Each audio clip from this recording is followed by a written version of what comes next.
Thank you all for joining us today. We're really excited to talk about this in our second session of the Tensor Shift. The Tensor Shift is our content series that opens the doors to what's happening in the level 4 autonomous industry. We're speaking to visionaries and leaders in the industry and hope to share some knowledge for all of you guys today. We will have a discussion here, and then at the end, we will open it up to question and answer at the end for about 15 minutes. So hold your questions, and we'll talk about it at the end. Thank you very much for being here with us. Lyft obviously is a leader in rideshare, and we are excited to be your partner. What about Tensor attracted you to our car and our model, and how is that going to change the Lyft network? Thanks, Amy. And hi, everyone. I'm Stephen Hayes. I lead our autonomous and fleets business at Lyft, and thrilled to be here on stage with you. So first off, just as we're walking the halls here, I think there is just so much cause for optimism and excitement about the future of mobility. And partners like Tensor are really leading the way with that. At Lyft, our purpose is to serve and connect. And we look at a vehicle like this and we look towards the future and we think there's just so much more opportunity for us to offer a consistent, up-leveled, really premium experience for our riders with this product. And specifically in the next few years, the way that you'll see us rolling out our partnership with Tensor is through two ways. First, we're really excited by this future vision of a Lyft-ready model where a Tensor owner can purchase this vehicle, and when they're not using it for their own personal use, can choose to commercialize that asset on our platform. And we think that is going to have an enormous amplification on our ability to bring more AVs onto the platform and really provide owners with a way to make extra money on an asset that otherwise would be sitting very unproductively in a driveway.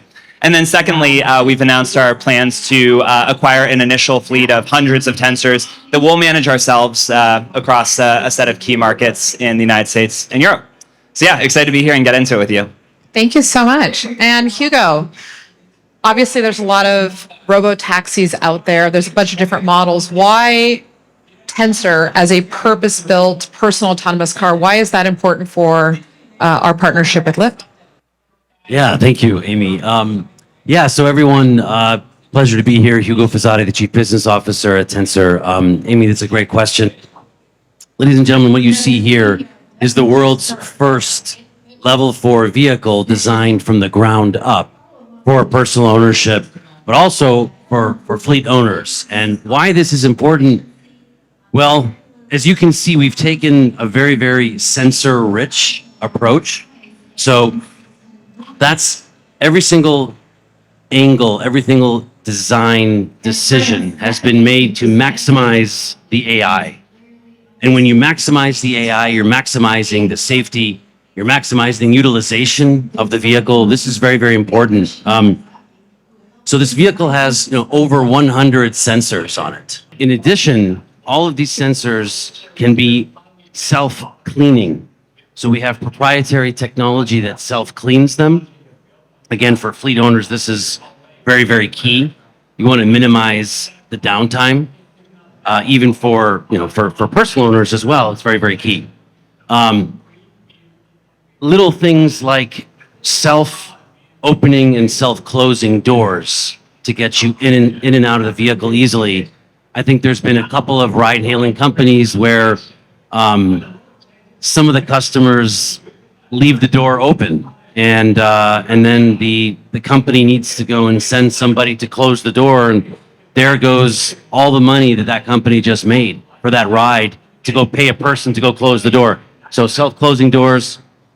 It has, when you enter it, the vehicle closed now, but it's beautiful inside. We have a partnership with Dolby. So you have Dolby Vision, Dolby Audio. So it's really a Zen room inside. There's a lot of things which are very important when you design the vehicle from the ground up. One small thing is all those sensors, to keep them clean requires a lot of liquid. So just a small thing, but we have a massive water tank in the front of the vehicle that always ensures that there's enough liquid for the whole day of operation, constantly cleaning, just like your glasses are always clean. This kind of seems like a small thing, but it's actually quite an important thing, especially in the context of Lyft, when you want to have, minimizing downtime, maximizing revenue generating hours. And so again, because this is not retrofitted, our founder, Jay Shao, said this at the opening. This is not retrofitted. This is the world's first vehicle designed and built from the ground up. And so you look at the rest of the vehicles, bolting sensors on, bolting things onto it is going to compromise the integrity of the vehicle. And this, again, is done at the factory floor from the ground up, specifically for level 4. It's an AI-defined vehicle. It's an AI-first vehicle. It's not an EV that somebody decided to make autonomous afterwards. It's an autonomous first vehicle. There's something unique about Tensor that is different from other RoboTaxis. We have it actually sitting here on stage right now. Do you want to talk about that and how that impacts, Lyft-ready vehicles? Yeah, sure. So that's we actually had a really nice a fireside chat about this yesterday. But this is, ladies and gentlemen, the world's first foldable steering wheel that's ever been placed inside of a production vehicle. So effectively, you can press the button and you get an extra 6-7 inches of space. So for, again, in the context of Lyft, I mean, this is fantastic because number one, you gain an extra seat. In a traditional RoboTaxi, you don't have that seat. So you have an extra seat and there's no ghost driving. So you don't steering wheel move. The steering wheel's gone and you have another beautiful screen for another passenger to enjoy. And I think just piggybacking off of that for a moment, like Hugo said, there are all these like little touches that I think in aggregate make for a really unique and differentiated experience. And one of the things that's attracted us to Tensor is just that this project, this vehicle is a true labor of love, and not a single shortcut was taken in the long journey to get here. And we're excited to help, show the world and introduce a lot more riders and personal owners to this product. So I'm going to ask you a little bit of a difficult question. Scaling AVs is expensive.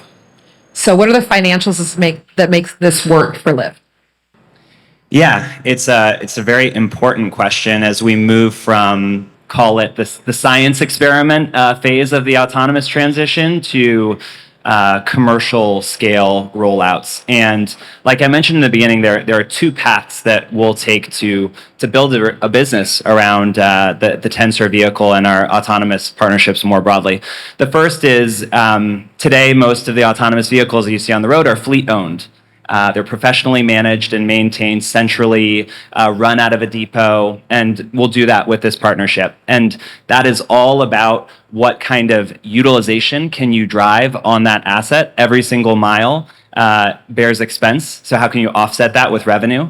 And that's where we think our marketplace has a very unique advantage in our density, our ability to drive demand for this product. And then there's the cost side of the equation, the total cost of ownership of the vehicle. And that's all about the uptime of the asset.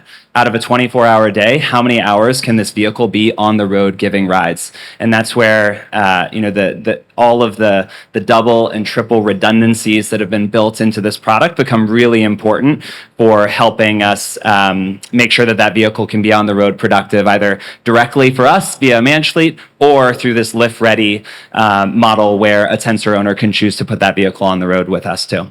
Why would a Tensor owner want to put their car onto a Lyft-ready network?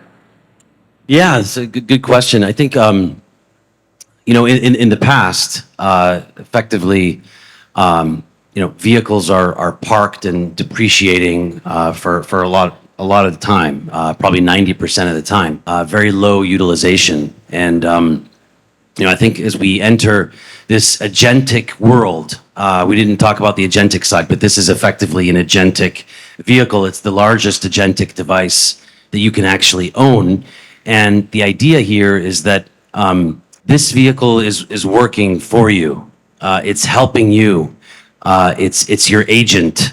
And so there are people that say, hey, we want to have a side hustle. Things are expensive these days. And so why not make money while you're sleeping, while you're at work? And so we're very, very excited to be partnering, with Lyft on this because it's quite magical. I mean, you simply on a click of a button, all of a sudden you have somebody working for you. You wake up in the morning and there's more money in your account. So yeah, it's quite a magical thing, and we think it's also very important for, I think, companies like Lyft, where you're now decentralizing, basically the way that you can control the supply of vehicles. So again, this impacts wait times, many other things. I'll let you kind of talk about that, but yeah, we're super excited about this. And if I could just jump in, I think part of this also is just about like unlocking entrepreneurial opportunity for drivers and owners. I talk with a lot of Lyft drivers, and many of them actually have basically their own small businesses where they will have a set of vehicles that they own and operate, multiple vehicles, and they'll deploy them on our platform. And we envision a future with autonomous vehicles that provides the same kind of opportunity, but actually still gives drivers time back so that they don't necessarily need to be the one behind the wheel for 8 hours on our platform, but there are other ways to monetize it. And so particularly over time, as we move forward in this autonomous transition, as production ramps up, as scale increases, we're going to lower the barrier to entry and create a lot of economic opportunity for people who want to pursue, call it like a bit of like an Airbnb model where you might have a couple different properties. And the same can be true here. I think that's an important point because there's a lot of fear about what about humans, right? What happens for humans? And I think we've talked a lot about this, hybrid world where there's still humans involved. And they're able to have this more entrepreneurial pursuit with not being limited by their own individual time when they can be in the vehicles. So that's a really exciting future, I think. Yeah. Let's talk about FlexDrive. Tell us about it and how it impacts our partnership. Yeah, FlexDrive is perhaps Lyft's secret weapon in the autonomous transition. Most people don't know this about Lyft, but for the last decade, through our FlexDrive subsidiary, we have been in the business of managing high mileage vehicles that we rent out to drivers. So about 15,000 vehicles under management today, over 500 million miles driven on U.S. roads via the FlexDrive fleet. And what we're doing now is we're bringing that deep expertise to bear, and there is a lot of like blood, sweat, and tears that we've accumulated over the last decade of running this business, which, you talk about fleet management and you're like, maybe this isn't the most sexy topic, but if you're trying to commercialize an autonomous fleet, it is indispensable to have a really strong handle on the economics of the vehicle and how you can drive costs down and utilization up. And so FlexDrive will be, and our affiliates will be managing a fleet of Tensor vehicles, and it's going to be a really important part of that autonomous transition. And we also, through FlexDrive, have a lot of infrastructure in major markets across the country where we can actually help provide services on vehicles. And so one of the opportunities we're excited to explore with Tensor is to also unlock that for Tensor owners who are choosing to put that vehicle and asset on our platform. How can we also help make that a seamless overall ownership experience? And Hugo, how did that go into our decision making in choosing Lyft as our partner? Yeah, no, absolutely. That was a huge part of it, and I think it's fantastic that you guys have. We were talking about this last night. It's very clear that Lyft has the DNA and the culture of owning assets. It's not everyone's bag, and they obviously done a fantastic job in doing that, and they've now acquired companies across the globe, so it's a very global company, fits very nicely with our global growth aspirations. But I think you hit the nail on the head. I mean, at the end of the day, ensuring a really good customer experience, and that's something that we share. is very near and dear to us. And I think in order to do that properly, you need to know how to manage the assets. You need to know how to manage all the ancillary services that comes with, a vehicle, and there are quite a bit. So yeah, I know we're super excited about this fantastic partnership, and Lyft is awesome. So yeah. That leads us into the question that we will probably most often get, and we've heard a lot from CES today. Everyone's talking about safety, right? In level 4. And are we ready? Is society ready for level 4 vehicles, and what goes into the vehicles in terms of passenger safety and pedestrian safety? So, Hugo, tell us what we've done to make sure that safety is at the forefront. Yeah. Well, we've been doing one thing and one thing only from day one, and that is level 4 autonomous driving. So we haven't gone into any other areas. So we've been laser focused on the most difficult problem for a very, very long time, basically a decade. And so what that's allowed us to do is really be laser focused on safety. And what is safety? I mean, safety is such a big term, but everything that we've done in this vehicle is designed around safety. The design itself, again, as I mentioned earlier, maximizing the AI. There's also other things below the hood. I mean, below what you see here is incredible. I mean, the amount of engineering hours are uncountable. I mean, we can get into the details, but we talked about redundancy earlier. We have, redundant braking, redundant steering, redundant power, redundant compute, redundant sensing, even getting it down to the fuse level, redundant fuse. If you drill down a little further, even on the braking, right, there's a whole separate safety island.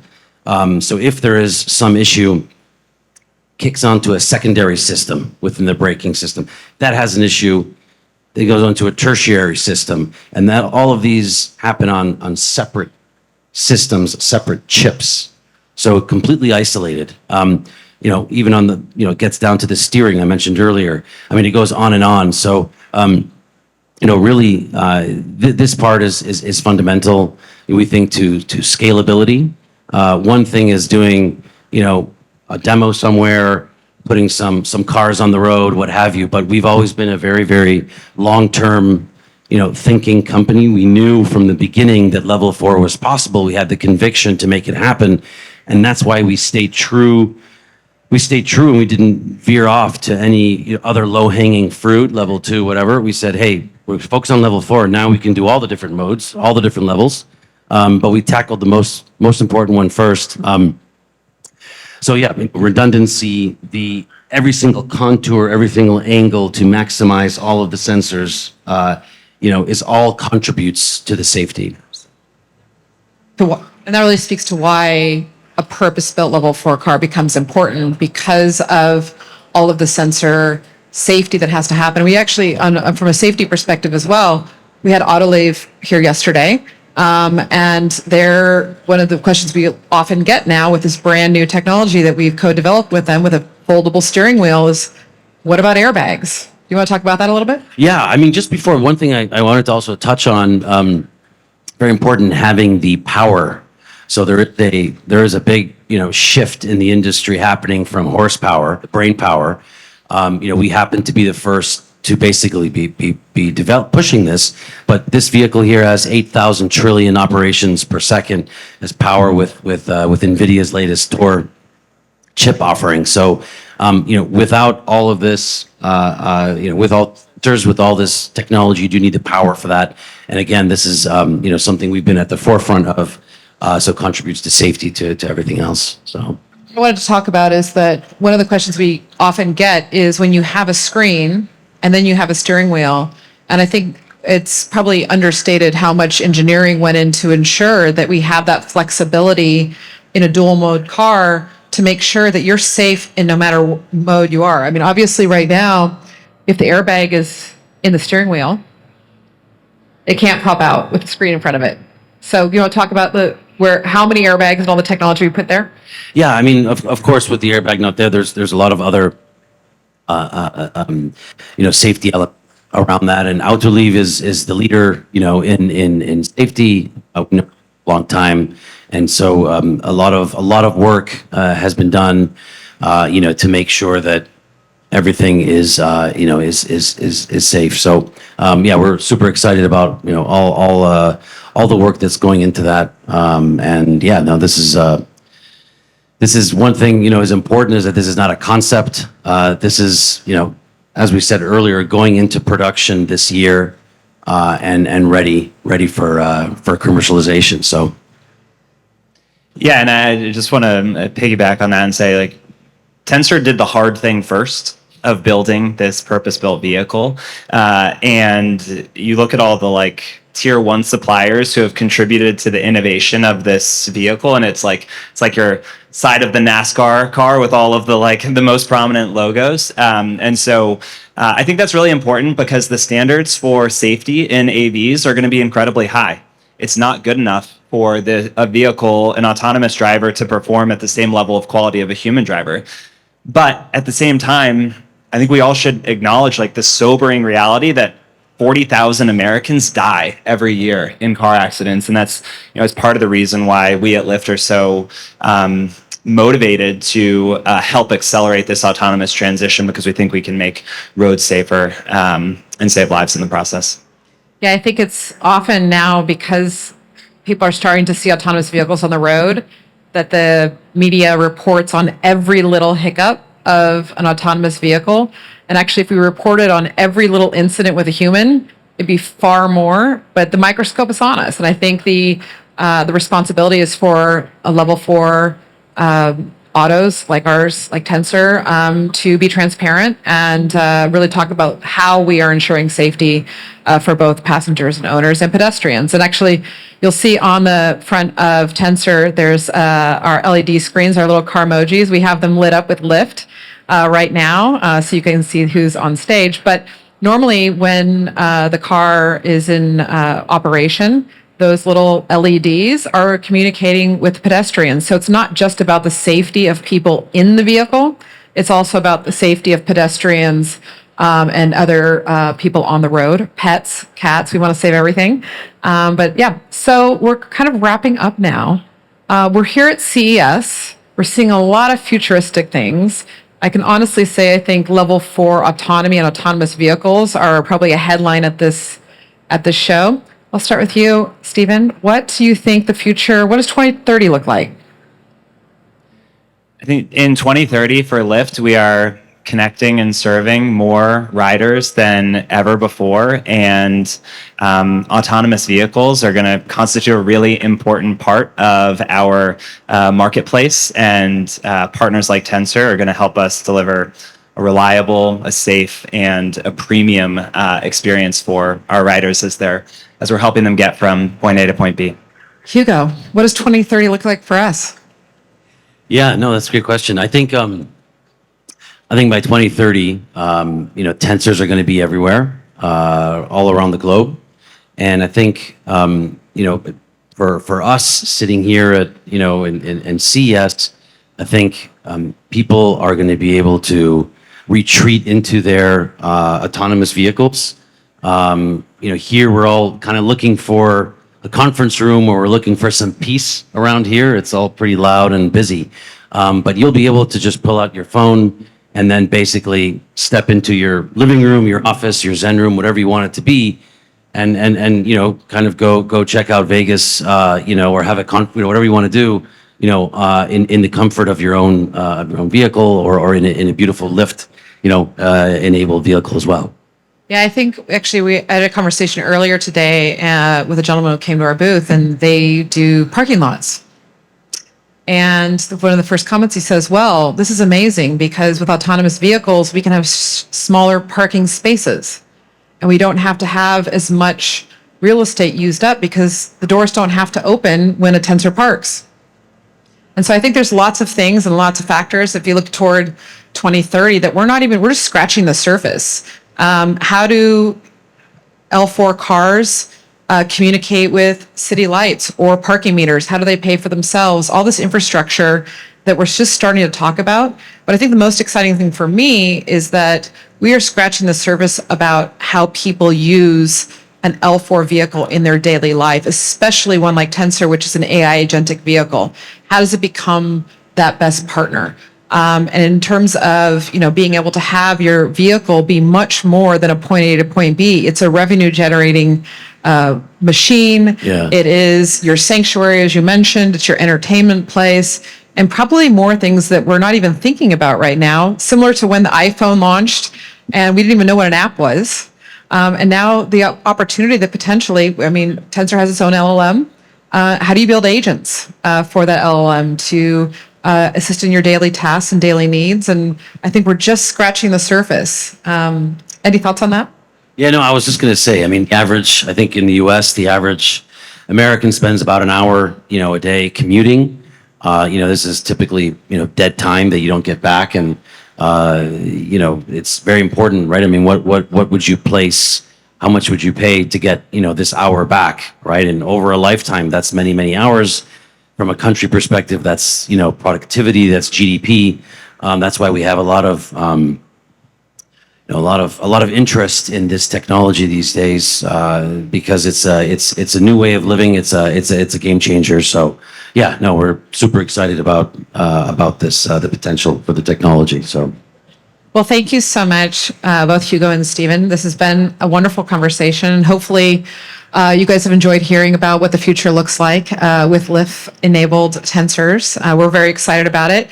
We're going to open up the floor for a few questions. We can get one more microphone. When you talk about putting a person in the driver's seat of a Lyft, that means you've got a way to disable the brake and accelerator, I assume. Is the entire car when you're driving, when a person is driving, is it all drive-by-wire, or do those engage somehow with the mechanics? Yeah, absolutely. So in addition to the foldable steering, the pedals as well all fold away as well very nicely. And yes, you're absolutely right. It's full redundant drive-by-wire system. And then one other question. We know that solid-state LiDAR is being developed. Is there a timeline that would get that into your car that you can visualize? Yeah, eventually. I think right now we've done an incredible amount of work on evaluating all the different types of sensing modalities, specifically LiDAR. And what you see here is actually one of the very few companies, probably there's just one other company, maybe two, in the world that has made their own LiDAR. So Tensor has made their own LiDAR. Here you see 5 LiDARs. And this is very important, especially as we look at using the vehicle in large ODDs at high speeds, what consumers expect to be able to use it for. So we can see extremely far away. And this is a time of flight. But yes, eventually, when the technology is there, and when we think it's good enough for Tensor approved ODDs or Tensor and Lyft approved ODDs in the case of ride hailing, absolutely we would consider that.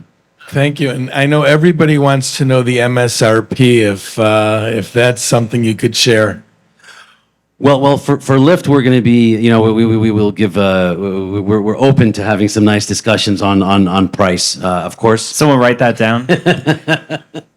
Absolutely.